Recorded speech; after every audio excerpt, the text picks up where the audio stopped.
So I realized something recently. I realized while I was driving home from work a couple weeks ago that I don't need more motivation.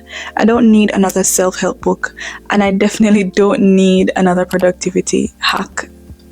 What I need is structure. What I need is a system that works for me automatically, that allows me to get closer towards my goals. Because we know relying on mood and motivation and willpower, that dwindles. It's not very consistent. For me personally, I've had times where I'm excited, I'm ready, I'm productive, and then a couple of days later I'm moody, I'm lazy, I'm not as driven as I was before. And this doesn't work for me because it doesn't allow me to accomplish my goals within the time frame that I want to accomplish them. So I've taken the time out to study and understand women that are successful, women that I consider to be the top 1% in their business, in their lives, in their relationships. And I've taken the time to understand their system and understand what works for them. So in today's video, I'm going to share with you 5 tips that I've learned from these women and what I'm using in my life to get closer towards becoming the top 1% woman. So about 6 years ago, I decided to leave my little hometown in rural Jamaica to travel to the US to create a new life for myself. And I came to school here with the intention of becoming a software engineer. It's been 6 years later, and I'm happy to say that I was able to accomplish that goal. And I've slowly realized that to become successful, it requires new routine, habits, and strategies that work for you to allow you to accomplish your goals. It's not because I'm there, but it's because my goal is to slowly build myself up with habits and routine until I'm eventually there. So let's jump right into the first tip. So the first tip is to plan your week. So I've read books like The 12-Hour Work Week and Atomic Habits, and I've listened to productivity videos such as those from Ali Abdul and leaders like Natalie Dawson. And one thing they all re-emphasize and have in common is this: the top 1% does not rely on a random to-do list. They plan their weeks with intention. Once a week, they sit down with their goals, they break them down into small actionable items that align with the company values, and they put them into each day. That way, when they get up each and every day, they know exactly what they want to accomplish for that day. And for me, I'm learning this in my personal life, and this looks like sitting down on a Sunday, maybe a cup of, tea, a nice lo-fi music playing in the background, and I'm brain dumping about all the things that I want to do for that week. Then I eventually organize these thoughts into tasks for each day. So I know which days I have to work out, I know which days I have appointments, I know which days I have tasks to do, and I start each day very intentional as opposed to before I did this. And this habit honestly keeps me grounded. It keeps me from wandering off all over the place what I need to get done. Because if the top 1% do it, it means that it's successful. And if they're doing it, why can't I do it too? See?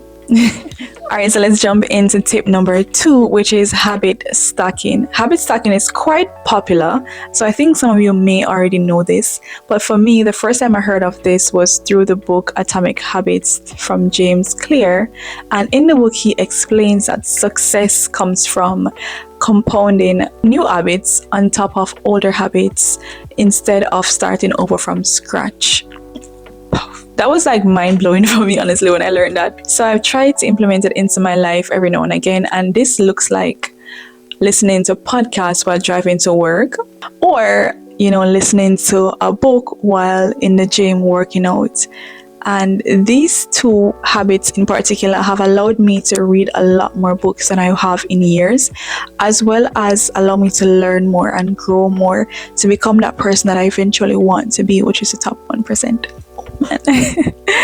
And it's not that I've abandoned music. I still listen to music. It's just that I'm intentional about making time to learn and to grow. And this helps me because I'm able to accomplish 2 tasks in the time span of 1. And I think this tip is successful because of that. It maximizes your time. I believe it's better to create small, consistent steps than it is to create big, occasional steps. Yeah. So let's jump into tip number 3, which is environmental design. So I once watched a video with Lila Hermosi, I believe her name is, And she said something that really stuck with me. She said, make it easier to work than it is to procrastinate. Because honestly, we're not lazy. A lot of the times, our environment is created in a way that makes it so easy for us to relax, to procrastinate, to do bad habits and eat badly or poorly. When in reality, we want to do much better. So if we're able to create an environment in a way that makes it much easier for us to be successful, then I believe we can become a little bit more successful. And if you've watched my previous video, I share a little bit how I meal prep to avoid having to eat poorly or, grab junk food or snack. And I also share how I prepare my gym outfits at the beginning of the week, pair them together and hang them up. That way in the mornings when I'm ready to go to the gym or Pilates, I throw them on and I head through the door, which makes it a lot more easier for me to just get out of the bed, fight my mind, jump out of the bed, put the clothes on and head through the door, as opposed to in the past when I would fight myself to get out of bed, fight myself to look for my gym outfit, and fight myself through the door, and a lot of times my brain would win. So I've created my environment in a way to make it a lot more easier for me to be successful. And I've done this for small tasks in my work day as well. And so far I've been able to find it beneficial. It might be simple, but it works because your environment is designed in a way to be ready before you are. There's no having to fight yourself about what you need to get done. It's created in a way that allows everything to move a little bit more seamless and easier for you. So let's move on to tip number 4, which is the system not mode rule. I don't know if you can relate, but there has been mornings where I wake up and I'm not in the mood to do anything. I know exactly what I need to do that morning, but I don't want to get up. And I'm there contemplating, should I get up? Should I go back to sleep? How do I feel?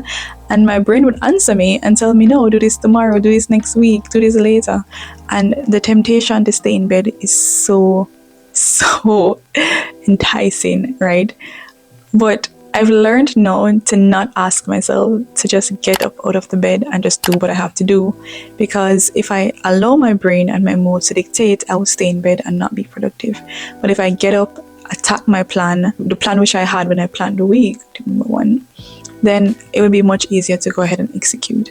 The thing is, I know myself. I know when it comes to creating new habits or trying a new schedule or routine, my body will resist. And this is something I learned from the book How to Break the Habit of Being Yourself, where it explains that your brain craves familiarity, even if it's not helping you to grow and become a better person. So if you have ever been in a situation where your brain is resisting the urge to change, then this tip is for you. So now when that resistance show up, I don't ask myself anymore what to do. I look at my plan and I get up and I execute and do what I need to do. The thing is, the top 1% don't wait to feel ready. They follow their plan because motivation is optional. Structure is what keeps them consistent. And last but not least, tip number 5, which is track progress, not perfection. This hit my chest because I'm someone who is highly driven, who aims to be a little bit of a perfectionist. And I struggle with this a lot. I want the perfect plan, the perfect execution, the perfect strategy, the perfect alignment. I want everything to execute perfectly. But life isn't like that. Life is ups and downs and twists and turns. Most things don't work out the way that you want them to, and that's fine. And my YouTube video is a perfect example of this. There has been time in the past where I've compared my content to other content creators who have been doing this for a year. How their flow, their edits, their structure, their audience, their thumbnails, and it would become very discouraging for me because I feel like I needed to be as perfect as them. But the goal now that I've learned is not to focus on perfection, but to focus on progress.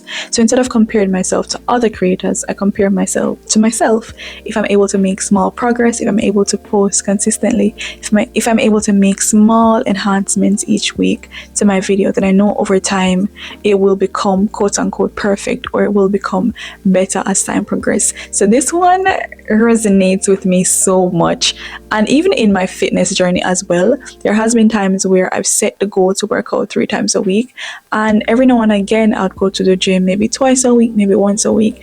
I used to feel sad or angry with myself about this, but I've now gotten to the point where it's not about perfection, it's about consistency. Even if I show up once a week, I'm still consistent, I'm still intentional about my body and about my health. And I think that's more important than being perfect, because honestly I've learned that there's no perfect schedule, there's nothing in life that is perfect. So if you're able to adjust those, fit the situation that you have, and still remain consistent, that is the key. Over time you will see the results that you want to see, and I've seen this all the time in my life.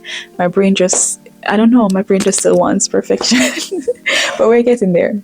And the reason why I've now gotten to this place is because I now know that the top 1% women don't focus on perfection. They focus on progress, small improvements. They show up, they learn, they adjust, and they try again. So if you're anything like me, give yourself grace, give yourself time, track your growth and not your flaws. You don't need to be perfect, you just need to keep moving. If you stayed to the end, well, thank you. I really want to emphasize the importance of these 5 tips because they have changed and reshaped my life tremendously. Not because they're glamorous, because they are simple and sustainable. So to be honest, I don't need to completely change who I am overnight. I just need a system that works for me to allow me to make small progress towards each one of my goals. If you enjoyed this video at all, definitely go ahead and like the video. Comment down below any tips that have worked for you or any tips that you want to share with the community. And if you're also on your journey of personal development or becoming the higher version of yourself, feel free to subscribe to the channel because we are doing this together, one system at a time. But I appreciate you watching this video, and remember, we're not chasing perfection over here, we're working on progress together. Thank you so much for watching, and I'll see you in the next video. Bye.